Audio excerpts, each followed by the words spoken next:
Big பாஸ்ல இன்னைக்கு தொடர்ச்சியா 3 ப்ரோமோ ஏன் நேத்தும் வந்து சாண்ட்ரா ப்ரோமோ தான் வந்துச்சு. இன்னைக்கு தொடர்ந்து 3 ப்ரோமோவும் சாண்ட்ராவோட அழுகாட்சி ப்ரோமோவா விட்டுருக்காங்க.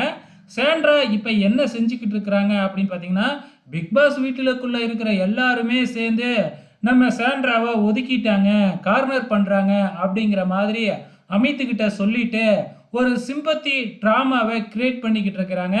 தன்னோட வீட்டுக்காரரு பிரஜனோட அந்த அழுக்கு சட்டையை எடுத்து கையில் வச்சுக்கிட்டு அவர் ஞாபகார்த்தமாக என் கையிலேயே தான் இருக்கும் அப்படிங்கிற மாதிரி சாப்பிட்டாலும் சரி எங்கே போனாலும் அந்த சட்டையை எடுத்து கையில் சுற்றி வச்சுக்கிறாங்க. பார்க்கறதுக்கு பட்டு கேவலமாக இருக்குது.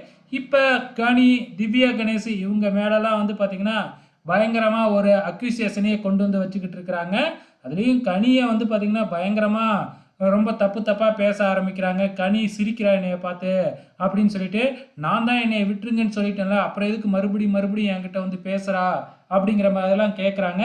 ஸோ சாண்ட்ரா தனியாக இருக்கிறத பார்த்துட்டு பொறுக்க முடியாமல் கனி பேசி சமாதானம் ஆயிடலாம் அப்படின்னு தான் வந்து பேச வந்தாங்க. ஆனால் முகத்தை கொடுத்து கூட பேசலை, நான் சாப்பிட்றேன் அப்படின்னு முகத்தில் அடித்தாப்புல பேசினா என்ன தான் பண்ணுவாங்க நம்ம கனி கூட. ஸோ அவங்களும் வந்துட்டாங்க. அதுக்கப்புறம் இவ கூட பேசுறது ஒன்று, செவுத்த பேசுறது ஒன்று அப்படிங்கிற மாதிரி வந்துட்டாங்க. இப்போ 3வது ப்ரோமோவிலையும் அதுதான் அமித்துக்கிட்ட சொல்லி புலம்பிக்கிட்டு இருக்கிறத தான் காமிச்சிக்கிட்டு இருக்கிறாங்க. ஒரு வீக்லி டாஸ்க்கை டான்ஸ் மாராத்தானே வச்சுருக்கிறாங்க. அந்த டாஸ்க்கு கூட மூவ் ஆக விட மாட்டேங்கிறாங்க. பொறுத்திருந்து பார்க்கலாம் என்னதான் நடக்குது வார இறுதியிலன்னு.